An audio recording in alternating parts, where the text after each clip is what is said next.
औज़ुबिल्लाहिमिनश्शैतानिर्रजीम बिस्मिल्लाहिर्रहमानिर्रहीम अल्लाहुम्मा सल्ली अला मुहम्मद व अला आले मुहम्मद कमा सल्लैता अला इब्राहीम व अला आले इब्राहीम इन्नका हमीदुम मजीद अल्लाहुम्मा बारिक अला मुहम्मद व अला आले मुहम्मद कमा बारकता अला इब्राहीम व अला आले इब्राहीम इन्नका हमीदुम मजीद रब्बि शरह ली सदरी व यस्सिर ली अमरी वाहलुल उक़दतम मिन लिसानी यफ़क़हू क़ौली रब्बना ज़िदना इल्मा या मुक़ल्लिबुल क़ुलूब सब्बित क़ल्बी अला दीनिक आमीन।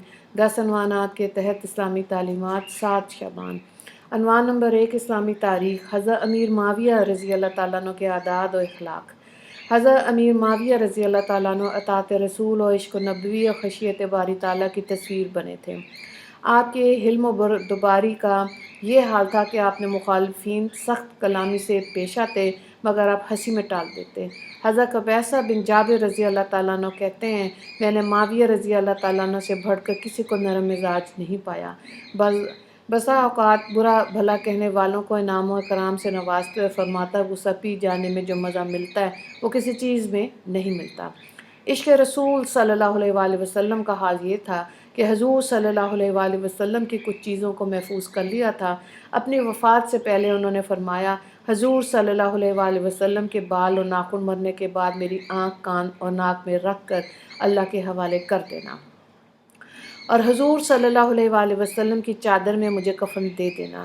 अतात रसूल अल्लाह सल्लल्लाहु अलैहि वसल्लम और इश्क़ नबवी का ये हाल था कि अबू मरियम आज़ादी ने यह हदीस सुनी, जिस शख्स को अल्लाह ने मुसलमानों को मुकर्रर किया और इसने इनको और अपने दरमियान पर्दे हाइल कर दिए तो अल्लाह इसके और अपने दरमियान पर्दे हाइल कर देगा। ये हदीस सुनते ही आपने लोगों की हाजतें अपने सामने पेश करने के लिए एक नुमाइंदा मुकर्रर कर दिया। इनकी सादगी का यह आलम था कि दमिश्क के बाज़ार में पैबंद लगी हुई कमीज़ पहनकर चक्कर लगाते और दमिश्क की जामे मस्जिद में पैबंद लगे कपड़े पहनकर खुतबा देते। गर्ज़ इल्म व फ़ज़ल का ये सूरज दमिश्क में रजब 60 हिजरी में हमेशा के लिए ग़रूब हो गया। इन्ना लिल्लाहि व इन्ना इलैहि राजिऊन।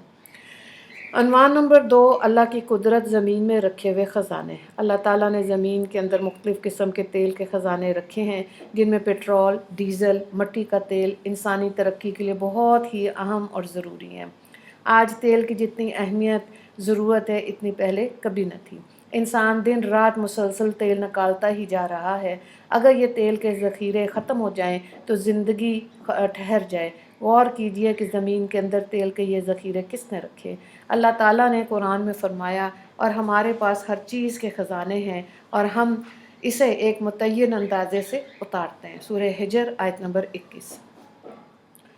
अनवान नंबर 3 एक फ़र्ज़ के बारे में अज़ान जुमा के बाद दुनियावी काम छोड़ देना। कुरान में अल्लाह ताला फरमाता है, ए ईमान वालो, जुमे के दिन जब जुमे की नमाज के लिए अज़ान दी जाती है तो सब के सब अल्लाह की तरफ दौड़ पड़ो, ख़रीदो फ़रोख्त को छोड़ दो, ये तुम्हारे लिए बेहतर है अगर तुम जानते हो। सूरह जुमा आयत नंबर 9। मफ़हूम यह है कि जुमे की अज़ान सुनने के बाद फ़ौरन जुमे के लिए निकलने की तैयारी करना, सारे दुनियावी काम काज को छोड़ना ज़रूरी है। अनवान नंबर 4 एक सुन्नत के बारे में, तहज्जुद का मसनून वक्त।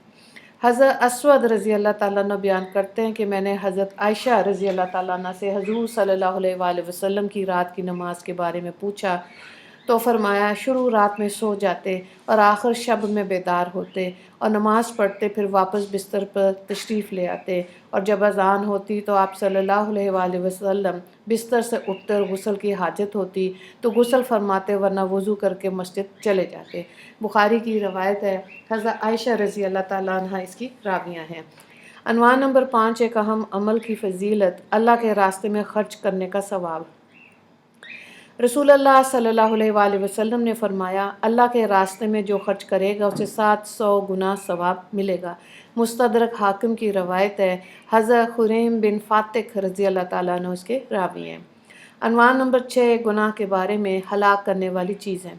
रसूलुल्लाह सल्लल्लाहु अलैहि वसल्लम ने फरमाया, हलाक करने वाली 7 चीज़ों से बचो। लोगों ने पूछा वो क्या हैं? रसूलुल्लाह सल्लल्लाहु अलैहि वसल्लम ने फरमाया, शिर्क करना, दूसरा जादू, तीसरा नाहक कत्ल, चौथा सूद खाना, पाँचवा यतीम का माल खाना, छठा इस्लामी जंग में पीठ फेर कर भाग जाना, सातवां पाक दामन औरतों पर तोहमत लगाना। بخاری کی روایت ہے، حضرت ابو ہریرہ رضی اللہ تعالیٰ عنہ اس کے راوی ہیں۔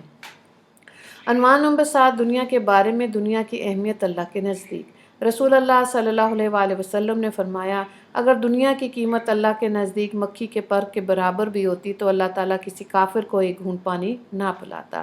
ترمذی کی روایت ہے، حضرت سہیل بن سعد رضی اللہ تعالیٰ عنہ اس کے راوی ہیں۔ عنوان نمبر 8، آخرت کے بارے میں اہل ایمان کے لیے جنت کے بالا خانے۔ قرآن میں اللہ تعالیٰ فرماتا ہے، جو لوگ ایمان لائے اور نیک عمل کرتے رہے ہم انہیں جنت کے ایسے بالا خانوں میں جگہ دیں گے جن کے نیچے نہریں بہہ رہی ہوں گی، وہ ان میں ہمیشہ رہیں گے۔ سورہ عنکبوت آیت نمبر 58۔ عنوان نمبر 9، طب نبوی سے علاج دھوپ میں بیٹھنے کے نقصانات۔ رسول اللہ صلی اللہ علیہ وآلہ وسلم نے فرمایا، دھوپ میں بیٹھنے سے بچو کیونکہ اس سے کپڑے خراب ہوتے ہیں، بدن سے بدبو پھوٹنے لگتی ہے اور دبی ہوئی بیماریاں ابھر آتی ہیں۔ مستدرک کی روایت ہے، حضرت عبداللہ بن عباس رضی اللہ تعالیٰ عنہ اس کے راوی ہیں۔ عنوان نمبر 10، قرآن کی نصیحت۔ قرآن میں اللہ تعالیٰ فرماتا ہے، اے ایمان والو، تم اللہ اور اس کے رسول کے حقوق کی ادائیگی میں خیانت اور کمی نہ کیا کرو اور آپس کی امانتوں میں بھی خیانت نہ کیا کرو، حالانکہ تم اس کے نقصان کو جانتے ہو۔ سورہ انفال آیت نمبر 27۔ وآخر دعوانا ان الحمد للہ رب العالمین۔ اللہم اغفر للمسلمین والمسلمات والمؤمنین والمؤمنات۔ السلام علیکم ورحمۃ اللہ وبرکاتہ۔